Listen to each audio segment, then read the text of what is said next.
Sorry. Hello, vinyl. God dang it, I was going to try not to clap. Hello, vinyl community. It's Merrick. Hey, I'm here to show you guys another batch of records I picked up. This is me catching up. Yeah, just going to be 5. Gonna get it done, get you guys on your way. Thanks for watching. Please comment, because I like talking to you guys about music. That's why I do this. First up, we have a band I have mentioned, a trio I've mentioned a few times lately. A few of you liked the way I talked about them. Transcendent music. Transcendent. This is, and the way I talk about it, if you read the back of one of their albums, that's exactly what the music is geared for. It is geared towards higher thinking, towards evolution, towards burning it down and starting anew, towards F the system. And of course, I'm talking about what? Yeah, doesn't say anything. The Comet is Coming, baby. Jazz trio out of London. Freaking amazing. You got a saxophonist, a drummer and drum programmer, and a bassist slash synth slash MIDI sampler slash whatever he is. They're amazing. They're freaking amazing. They're amazing. I discovered them. I mean, I'd heard many reviewers and YouTubers talk about them over the years because their last album was phenomenal. This is an EP, by the way, entitled Death to the Planet. Amazing. But I didn't get into the band until I saw them on Tiny Desk. NPR's Tiny Desk, which, if you haven't seen the performance from today, holy crap. I can't remember the man's name right now, but he's from Africa, and he's a folk singer, and he is absolutely amazing. The first song on the NPR from today, what month is it? Holy crap. Holy crap! I just forgot the month. Oh, January. January 31st, 2020. This morning, the first song from the NPR Tiny Desk. Blow your mind. But now that I'm recording, there's nothing I can do about finding it out, because I don't do the editing thing. Maybe if I had a computer, but I don't. Alright, so check them out. The Comet is Coming. Even if you don't like jazz, and you like hip-hop, or you like EDM, or you like hard house, or you like anything progressive, anything boundary defying, anything genre blending, check it out, please. Please check it out. I'm going to refrain from talking about this too much just because I've talked about it a lot recently. I recently fell back in love with this band, and I just kind of got burnt out on them because of radio and because of their popularity in the 90s and the popularity of a certain album that was polished. It was just too polished for this type of music, and not all of it, mainly just the radio hits. I think they just got burned into my head way too, I'm scarred. Nirvana. Yeah, Nirvana. The 2013 Albini mix, which is the original recording of In Utero. There's a cat. It's what got me back into them. It's so grunge, it's so heavy, it's like primal. And I just started listening to their catalog again, and I bought this thinking it was the Barry Grumman. Is that the one who did the 45 reissue of this? This is a 45 reissue, but this isn't the one that was done, I believe, by Grumman at Abbey Road Studios. So it doesn't sound as amazing as I was hoping. That said, it sounds pretty good. That said, everyone needs this. This was a comp that was released after Nevermind. Nevermind was the first Nirvana album on the DGC label, David Geffen. And as a part of their deal from leaving Sub Pop to Geffen, they had to agree to putting out this comp, which was a lot of unreleased stuff from 1988 to 1992, and this was released in 1992.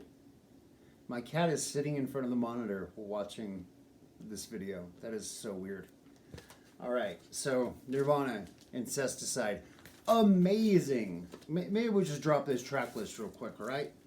Dive, Sliver, Stain, Been a Sun, Turnaround, Molly's Lips, Son of a Gun, Son of a Gun, New Wave Poly, Beeswax, Downer. Oh, then you get to side C.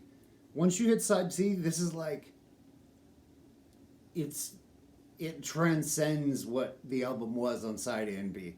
This thing is freaking awesome. It's just so much more epic than a lot of Nirvana. Downer, Mexican Seafood, starts at Hairspray Queen, Aero Zeppelin, Big Long Now, and Aneurysm are just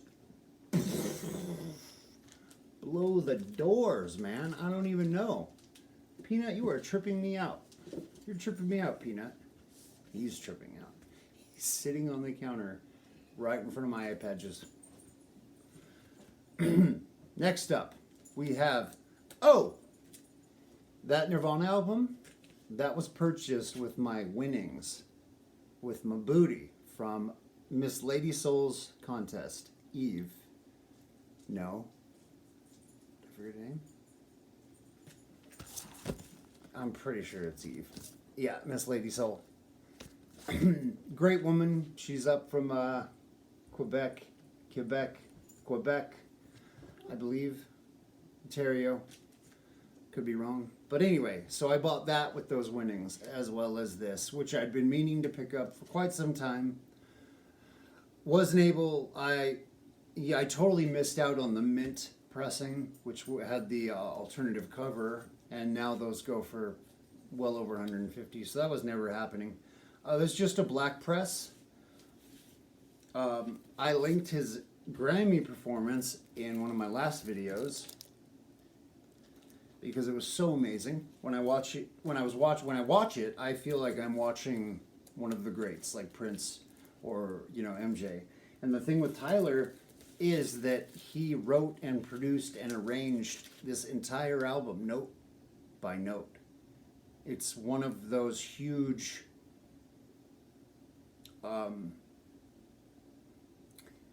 it's like one of those achievements that not a lot of people reach. And the dude's in his mid-20s. I mean, there's a lot that would remind you of Prince if you really thought about it. Phenomenal musician, phenomenal writer, phenomenal performer, phenomenal dancer. He plays many different instruments. I think the only difference really is he doesn't play guitar, But, I mean, the man is amazing. And this is coming from a gigantic Prince fan. So, all right. Next, we have a huge album from my youth. This album came out when I was 20. It came out 8 days before my one of my best friends' suicide. Not only one of my best friends, but also my one of my absolute best friends' brother. Like, they were both my best friends, and they were brothers. And one of them killed himself. So it was a wreck of a time. Wreck of a time in my life, period. It was like a string of tragedies and hardships, and this was like the middle. But it was the biggest tragedy in my life. It stuck with me the most. It'll never leave me. And this album really helped me deal with it. This is Morning View by Incubus. Really helped me deal with a lot of things. The band that wrote Make Yourself, they made themselves. They made the people that they were, and then that band dealt with real life and tragedy and loss and fucking, huge mistakes that you make as adults. with songs like Nice to Know You and Wish You Were Here, having to do with losing a loved one. Blood on the Ground in Mexico, having to do with a toxic relationship. 11 a.m. having to do with mistakes in a past that you cannot change but have a hard time living with. And some awesome instrumental tracks. But then also we have Aqueous Transmission, which just like on the last track of Make Yourself, it's a big middle finger, like Rage Against the Machine track, like F you, systematic indoctrination, like the last track on this and that are mind-blowing. This album is a must-own, I think. Well, no, it's not a must-own, not unless you were into it. But, I mean, it's a phenomenal album. It's good. The songwriting is very mature, very technically, the guitar player, Mike, is insane. He is so good. And his understanding of melody and the guitar technical vocabulary that he pulls from is vast. He's awesome. This was, they've been reissuing their albums, and it seems. So it was a 20th anniversary of Make Yourself, and then they released this, and Cruel After the Murder, which I have no interest in buying, and then Light Grenades, which I will buy. As long as I can get, I'll buy it. But if I can't get on colored, then I won't buy it soon. There's no reason to. That's like the reason to hurry, because these are pretty limited. I just love MOV presses. All right. And last but not least, because we do 5, count 'em 5, a video. So a few months ago, I told you guys how I had that Fiona Apple CD. I had actually emailed Vinyl Me Please because I didn't think I'd be able to buy it before it was gone. That was in their holiday rush. They only had one person on customer service, and that has changed. They now have 4 people. And they were going through a transition, so it did take them a week or so to get back to me.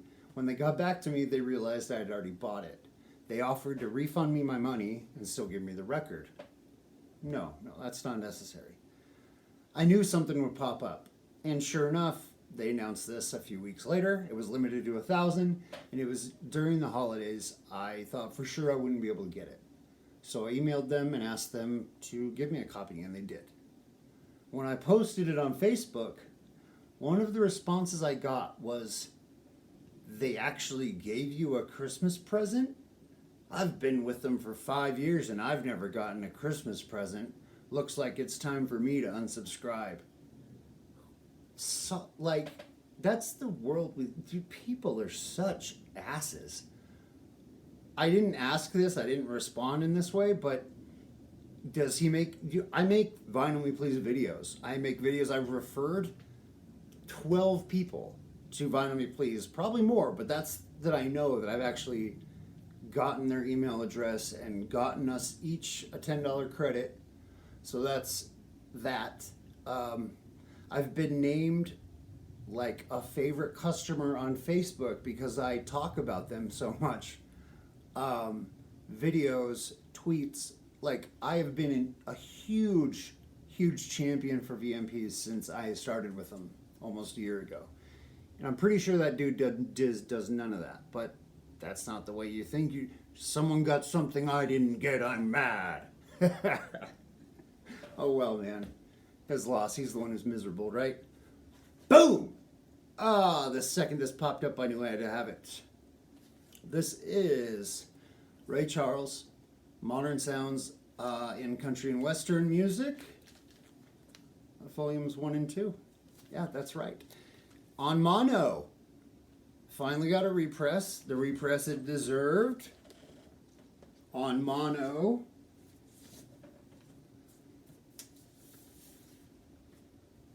Oh, yeah. You love to see it. I love Ray Charles. This love started when I saw the movie Ray. When it came out.